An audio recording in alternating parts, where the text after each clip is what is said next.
Halo semuanya, Assalamualaikum warahmatullahi wabarakatuh.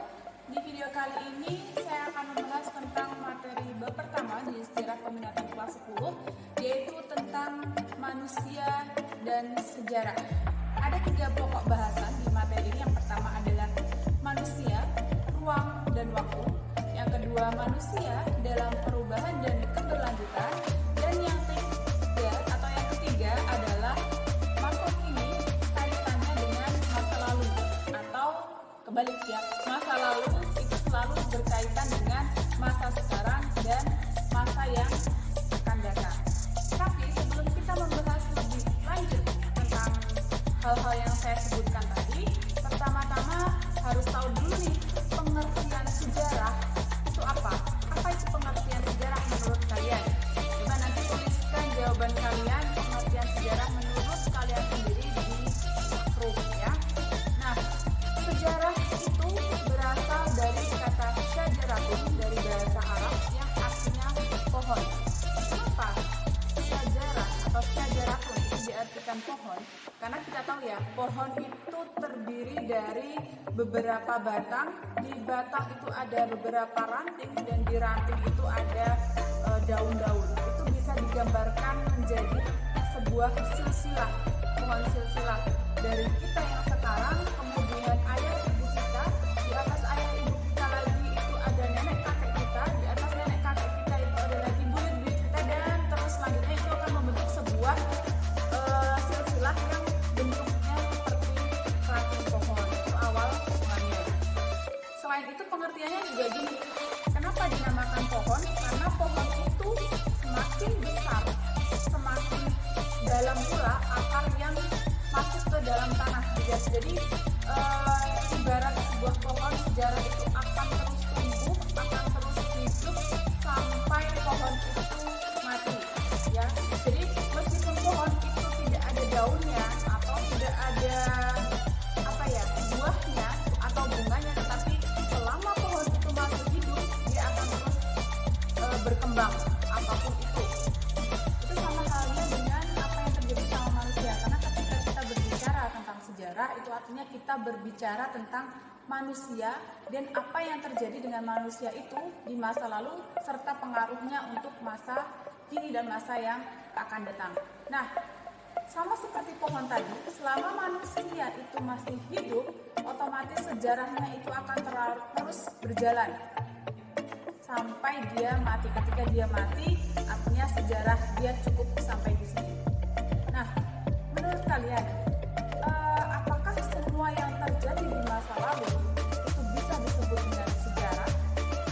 Itu nanti kalian bisa jawab jawabannya di classroom. Nanti saya akan sediakan classwork untuk kalian mengumpulkan tugas dan menjawab pertanyaan-pertanyaan yang telah saya ajukan tadi dari awal video sampai akhir video. Nanti juga ada soal evaluasi. Berikut ini adalah pengertian sejarah menurut para ahli.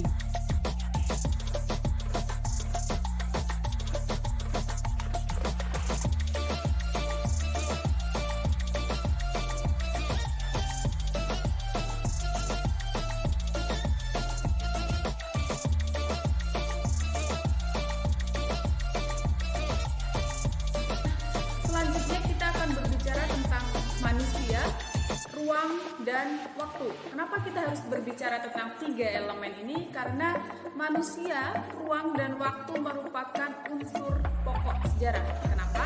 Karena kehidupan manusia itu tidak bisa terlepas dari yang namanya ruang dan waktu. Ya, kejadian atau peristiwa yang dilakukan oleh manusia pasti berada di suatu ruang dan di suatu waktu. Contohnya aja nih, saya sekarang ada di sini. Saya, manusianya itu siapa? Miss Fatim, saya. Kemudian ruangnya ada di mana? Saya sekarang berada di ruang Renaissance SMA Budi Mulia 2. Waktunya sekarang saya di sini pukul tuh, lihat ya, 4 ya. Itu menandakan waktu. Itu hanya contoh saja. Kalau misalnya dikaitkan dengan peristiwa sejarah, contohnya adalah Perang Diponegoro. Perang Diponegoro itu ruang terjadinya di mana? Di Jawa. Oh, tadi manusianya siapa? Manusianya Diponegoro. Ruangnya ada ada di Jawa, waktunya lebih luas lagi. Kalau saya tadi jam, nah di Ponorogo ini lebih luas, yaitu tahun 1825 sampai 1830. Nah, perlu kalian ketahui juga, ruang itu bukan maksudnya hanya ruang fisik. Kalau saya tadi menyebutkan Renaissance, ya itu bisa. Lebih luas lagi Budi Mulia II SMA. Tapi ruang itu juga bisa diartikan sebagai wadah atau tempat. Bisa fisik, bisa juga lingkungan masyarakat atau sosial ya. Contohnya, misalnya kalian masuk ke organisasi student council. Nah, student council ini bisa menjadi sebuah ruang. Ya, bisa dipahami ya. Jadi ruang itu bukan hanya ruangan fisik, tetapi juga dalam bentuk sosial juga yang ada di masyarakat. Konsep ruang diartikan sebagai tempat terjadinya suatu peristiwa atau cakupan pembahasan. Konsep waktu dibagi menjadi 4, yaitu perkembangan, kesinambungan, pengulangan, dan perubahan. Silahkan dibaca pengertian masing-masing ya. Konsep waktu dalam sejarah digunakan untuk menandai sebuah peristiwa yang bersifat unik, menerangkan kapan terjadinya sebuah peristiwa, menjadi pembeda antara sejarah dan mitos, dan menandai kondisi suatu zaman.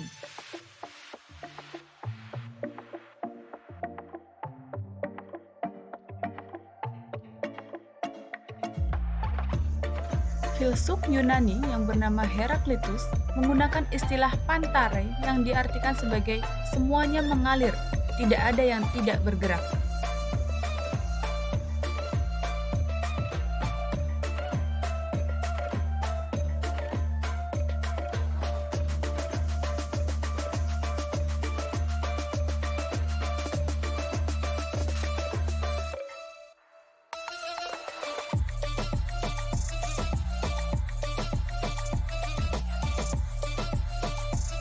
Terdapat 3 faktor yang mempengaruhi perubahan. Yang pertama adalah faktor internal, faktor eksternal, dan faktor penghambat perubahan.